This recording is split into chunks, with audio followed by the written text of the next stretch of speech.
Hey guys, welcome back to my YouTube channel. तो आज हम ड्रैगन गॉड सीरीज को फिर से कंटिन्यू करने जा रहे हैं। तो जैसे कि हमने प्रीवियस एपिसोड में देखा था, वांग बोलता है अब तुम क्या करने लगे हो। जॉनी बोलता है मुझे कुछ भी नहीं पता है, मुझे सच्ची नहीं पता यहाँ पे क्या चल रहा है। वांग बोलता है तुम्हें नहीं पता होना चाहिए। तो एपिसोड नंबर 148 की स्टार्टिंग होती है। जॉनी सोच रहा होता है कि वेट करो, जो ट्रेजर हंटिंग बीस्ट है वो फेरी ग्रास का इंचार्ज था ड्रैगन गॉड के लिए। क्या वो हेवन और अर्थ ट्रेजर्स को भी मैनेज करता था? जावो तुम्हें ध्यान देना पड़ेगा, वरना अकेडमी की तो बात छोड़ो, पेविलियन मास्टर मेरे को जाने नहीं देंगे। वांग बोलते जो फेरीलैंड है वो बहुत ज्यादा इंपॉर्टेंट प्लेस है एकेडमी के लिए, तुम्हें पता ही है मैं क्या बोल रहा हूँ। जॉनी बोलते पेविलियन मास्टर तुम चिंता मत करो, मैं डेफिनेटली कुछ भी गलत नहीं करूंगा। ऐसा लग रहा है कि जाबा इनसे बात कर सकता है, तो ये ज्यादा अच्छा होगा कि वो हमारे लिए चूज करे। वांग बोलते गॉड लेवल वंस को नहीं चूज कर सकते तुम, क्योंकि वो बहुत ज्यादा इंपॉर्टेंट है एकेडमी के लिए। जाबा फिर बोलता है कि माय लॉर्ड, हमने जो डिस्कशन है वो कंप्लीट कर ली है, वो सभी गॉड लेवल वाले चूज कर लेते और बोलता है कि ये जो चारों हैं ये हमें ज्वाइन करने के लिए तैयार हो गए हैं, ये सब कुछ कंप्लीट कर दिया मैंने, अब जल्दी से मुझे प्रेज करो जल्दी से।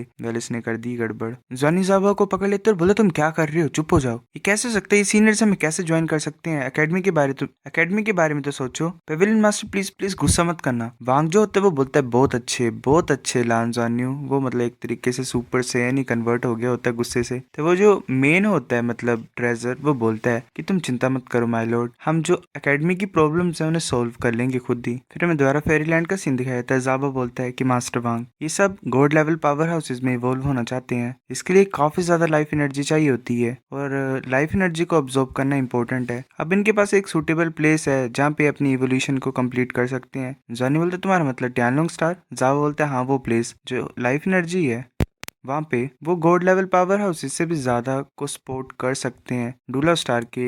अगर कंपैरिजन में बोलें तो अभी तुम्हारी जो स्ट्रेंथ है वो काफी नहीं है पर लाइफ कोर को फाइंड करने के लिए टैनलोंग स्टार में, पर हम कोई लाइफ एनर्जी मतलब कुछ लाइफ एनर्जी को वहाँ पे पा सकते हैं एक तरीका करने से, मतलब एक मेथड है, उससे हम जो लाइफ एनर्जी है वो डूला स्टार में ट्रांसपोर्ट कर लेंगे। जॉनी बोलता है अच्छा, तुम्हारा ये मतलब है कि जो सीनियर्स हैं ये अपनी बॉडी को लाइफ एनर्जी को ट्रांसपोर्ट करने के लिए यूज करें एज अ कैरियर। जा बोलता है हाँ मैं ये बोलना चाहता था। जॉनी बोलता है ये मेथड तो कुछ ज्यादा रिलायबल लग रहा है, मतलब कुछ ज्यादा सही लग रहा है, क्या ये सच्ची मुझे काम करेगा? जा बोलता है लॉर्ड क्या तुम्हें मेरे ऊपर विश्वास नहीं है? जॉनी धीरे से बोलता है तो अगर ये सीनियर्स वापस नहीं आए तो, मतलब चाहे नहीं है वापस आना तो? जा बोलता है नहीं मास्टर, तुम ही वो पर्सन जो गॉड रेलम को क्रिएट करना चाहते हैं, उस प्लेस से क्या अट्रैक्टिव होगा, मतलब गॉड रेलम से क्या ही ज्यादा अच्छी चीज होगी। वो जो होते हैं प्लांट्स उनमें से एक बोल रहा होता है कि लॉर्ड हमें अपने साथ लेके चलो, अगर हम यहीं पे रहेंगे तो हम कभी भी गॉड लेवल पे नहीं ब्रेक थ्रू कर पाएंगे, अगर हम गॉड लेवल पे नहीं पहुंचेंगे तो हमारे पास फिर बूढ़े होने का रिस्क और मरने का रिस्क है। एक और बोल रहा होता है कि हम ऐसे लाइफ एनर्जी को कैरी करेंगे ट्री ऑफ एटर्निटी के लिए और हमेशा तुम्हें सर्व करेंगे। जॉनी बोल रहा होता है ये वांग बोलता है मुझे लगता है ये सही होगा,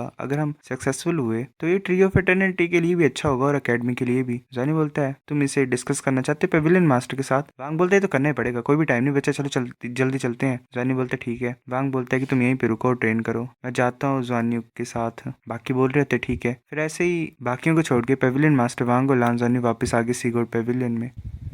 वहाँ पे टांगली होता है। जॉनी बोलता है अंकल जी हम वापस आ गए हैं। टांगली बोलता है तुमने ये नहीं बोला तो तुम कल आओगे, क्या कुछ गलत हुआ है? वांग बोलता है कि वो मतलब ऐसे ऐसे करके पूरी सिचुएशन सुना देता है। टांगवुलिन बोलता है अच्छा ये तो बहुत अच्छी अपॉर्चुनिटी है, ये काफी ज्यादा हेल्पफुल होगा ट्री ऑफ एटर्निटी के इवोल्यूशन में, अगर ऐसी बात है तो मैं भी तुम्हें सपोर्ट करता हूँ। जॉनी बोलता है ये तो ग्रेट है। वांग बोलता है मैं मास्टर को पहले रिपोर्ट करता हूँ, बाय। टांगवुलिन बोलते ठीक है बाय। टांगवुलिन वहीं पे होता है नाना के पास और बोलता है कितने ज्यादा टाइम तुम अकेडमी में रहोगे? जॉनी बोलता है कि ज्यादा भी नहीं, जुजू की आइडेंटिटी को मेंटेन करने के लिए हमें जल्दी वहाँ पे वापस जाना पड़ेगा, जितने ज्यादा जल्दी हम वापस जाएंगे उतना ज्यादा अच्छा होगा। जो मेरा प्लान है वो 3 से 5 दिन में वापस जाना है। टांगली बोलता है टाइम जा रहा है, मैं तुम्हारी हेल्प कर देता हूँ, तब तक जो तुम्हारी बॉडी में चेंजेस आए हैं तुम उन्हें जल्दी से सीख जाओगे। इधर आओ। वो एक लाइट टाइप जॉनी के ऊपर फेंकता है। जॉनी को ज्यादा हैरान हो जाता है उसे देख के। वो जो लाइट होती है वो हट रही होती है और एकदम से ही जॉनी अपने आप को एक अलग जगह में पाता है। वहाँ पे टांगली सामने होता है। टांगली बोलता है स्टार्टिंग में तुम्हारे ग्रैंडफादर ने अपना एवेटार पीछे छोड़ दिया था, मतलब एक तरीके से उसकी कॉन्शियसनेस की प्रोजेक्शन, और मुझे स्किल्स खाई। अब मैं इस प्लेस को स्टिमुलेट करूंगा अपनी स्पिरिचुअल कॉन्शियसनेस की वजह से और तुम्हारी कल्टीवेशन में हेल्प करूंगा। ये मेरा स्पिरिचुअल स्पेस है, तुम यहाँ पे कुछ भी कर सकते हो और अटैक भी कर सकते हो मेरे को। वुलिन सोच रहा होता है ग्रैंडफादर, मतलब जॉनी सोच रहा होता है ग्रैंडफादर। वो अपनी आइज को क्लोज करता है फिर ओपन करता है और अपने हाथ को पूरी तरह से क्लो में कन्वर्ट कर लेता है ड्रैगन गॉड के, अपनी सारी रिंग्स को एक्टिवेट कर लेता है और बोलता है मैं आ रहा हूँ। वो पंच मारने के लिए आ रहा होता है टांग वुलिन की तरफ। वो अपनी पूरी फोर्स को यूज करने लगा होता है, तभी टांग वुलिन ऐसे अपने हाथ को आगे की तरफ करता है और उसके ऐसे हाथ आगे करने की वजह से जॉनी के हाथ की पावर खत्म हो जाती है। वो हैरानी से देख रहा होता है अपने हाथ की तरफ। वुलिन बोलते क्या हुआ जॉनी, अटैक करो मेरे ऊपर। जॉनी अपने आप को फिर से एनर्जी से कवर कर लेता है और बोलता है मैं आ रहा हूँ। उसने अपने हाथ पे एक एनर्जी का बॉल क्रिएट कर लिया होता है रसेन गन। वो आगे की तरफ आ रहा होता है टांग वुलिन की तरफ अटैक करने के लिए, और वो जो अटैक होता है वो फिर से गायब हो जाता है ऐसे टांग वुलिन के अपने हाथ को ऊपर उठाने की वजह से। जॉनी दोबारा आ रहा होता है, टांग वुलिन अपने आप को फिर से एनर्जी से कवर करता है और एक एक्सप्लोजन टाइप होती है। जॉनी सोच रहा होता है अंकल ही क्या तुम ठीक हो, क्योंकि वुलिन ने एक एनर्जी बॉल टाइप क्रिएट कर दिया होता है ब्लैक कलर का, मतलब शायद ये जॉनी का अटैक रोका इसने। वुलिन बोलता है कि नाना के कंपैरिजन में जो एलिमेंट कंट्रोल है वो ये है कि मतलब तुम्हारा जो एलिमेंट्स है वो प्योर नहीं है अभी इतने। जितना सिंपल एलिमेंट होता है उतना ज्यादा आसान होता है उसे मैनिपुलेट करना और मिक्स करना। वुलिन सोच रहे थे तो अमेजिंग है, इन्हें मैंने 3 एट्रीब्यूट्स फ्यूजन साउल स्किल से अटैक किया था म्यूटेट फायरस्टॉर्म से, इसे जरा भी डैमेज नहीं हुआ। ऐसा तो ये मेरा सबसे बड़ा मूव था, पर ये अटैक एक ब्लैक होल ने पूरी तरह से अंदर खींच लिया, मेरे सारे एलिमेंट्स को खा लिया इसने। जॉनी ऐसे ही मर्ज करने की कोशिश कर रहा होता है, काफी ज्यादा एनर्जी उसके बीच में गैदर हो रही होती है, मतलब एलिमेंट्स ही। वुलिन बोलता है क्या तुमने थंडर को देखा अपने एलिमेंटल वोर्टेक्स में, मतलब ये जो घूम रहा है ये तुम्हारे 4 एलिमेंट्स को मिक्स करके एक यूनिक फोर्स बना रहा है, वाटर फायर अर्थ और विंड सेम टाइम पे। इनकी वजह से क्या होता है कि जो ये किसी भी वाटर फायर अर्थ और विंड को तोड़ सकते हैं, तो इसे थंडर ट्रिब्यूलेशन भी बोलते हैं। ये ऐसे देखने से तो सिंपल लगता है ना, पर जो पावर होती है वो बहुत ज्यादा ग्रेट होती है। पहले के टाइम पे तुम्हारी मदर इस पावर को कंट्रोल ही नहीं कर पाती थी, जैसे कि उसकी फिजिक थी वो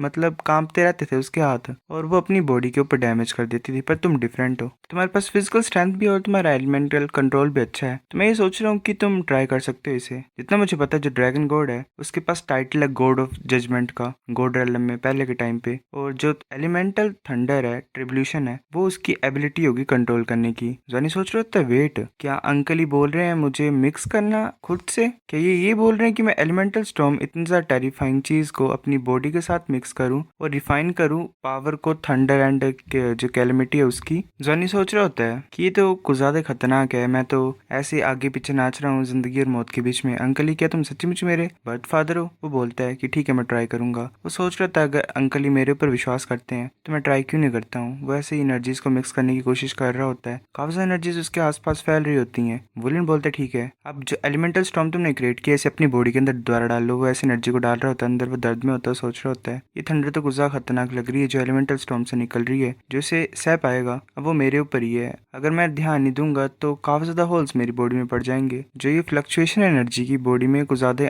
अनस्टेबल है, कुछ ज्यादा अनकंफर्टेबल है। वुलिन बोलते कंट्रोल करो, दबाओ इसे। जॉनी सोच रहा था कंट्रोल और सप्रेस मेरे को होल्ड करना ही पड़ेगा। वुलिन बोलता है कि बाद में रेडी हो जाना, ड्रैगन गोड ट्रांसफॉर्मेशन यूज करना अपनी ब्लड की पावर को एनहेंस करने के लिए। ड्रैगन गोड ट्रांसफॉर्मेशन की हेल्प से तुम अपने ब्लड को फिर यूज कर सकते हो थंडर को अपनी बॉडी से बाहर निकालने के लिए अपने राइट आर्म की साइड से। जॉनी ऐसे ड्रैगन गोड ट्रांसफॉर्मेशन में चला जाता है, तभी एनर्जी नहीं मतलब ठीक ढंग से स्टेबल हो पाती। वो सोच रहा था ऐसा ही नहीं है, मैं फूटने वाला हूँ, मैं ऐसे फट जाऊंगा, नहीं ये सब कुछ खत्म हो गया है, इस टाइम तो मैं पक्का ही मर गया हूँ। एक थंडर उसके ऊपर गिरती है काफी ज्यादा खतरनाक तरीके से। वुलिन बोलता है अगर तुम इस वोलेंट फोर्स को अपने अंदर डाल रहे हो तो तुम्हें शांत होना पड़ेगा, और अभी तुम्हारी बॉडी पूरी तरह से ढली नहीं है इस फोर्स के लिए, तो तुम्हें ऐसा करना पड़ेगा। तुम इसके कैरेक्टरिस्टिक्स को जानते हो, तुम केयरलेस नहीं हो सकते इस टाइम पे। और ऊपर से बात यह है कि जब तुमने पता लगा लिया कि ये फूटने वाली है तो तुम्हारे पास ऑब्वियसली मेंटल एबिलिटी थी फ्रीज करने के लिए, तुमने वो यूज क्यों नहीं की। जॉनी सोच रहे थे तो अंकल ही की वॉइस है। वुलिन ने एक तरीके से कुछ किया होता है जिसकी वजह से मतलब जॉनी बच गया होता है। जॉनी सोच रहा था नहीं ये तो टाइम डोमेन है जो कि अंकल ही ने यूज किया, इसकी वजह से इन्होंने टाइम को रिवर्स कर दिया, तो कुछ ज्यादा स्ट्रॉन्ग है। वुलिन बोलता है तुम्हारे पास एक एडवेंचरस स्पिरिट है कल्टीवेशन में और एक्शन में, पर ये काफी नहीं है। हम बता जाता है कि लांस जॉनी ने सही गैस किया था, टांग वुलिन ने टाइम रिवर्सल डोमेन को यूज किया था, एक ऐसी डोमेन जो कि टांग वुलिन के पास ही है और किसी के पास नहीं है। ये तो खतरनाक है, ये तो किसी को मरने से बचा सकता है ऐसे। सो गाइस एपिसोड नंबर 148 इतना था। अगर आपको वीडियो पसंद तो लाइक करनी पे, फिर लाइक कर दो, शेयर कर दो, साथ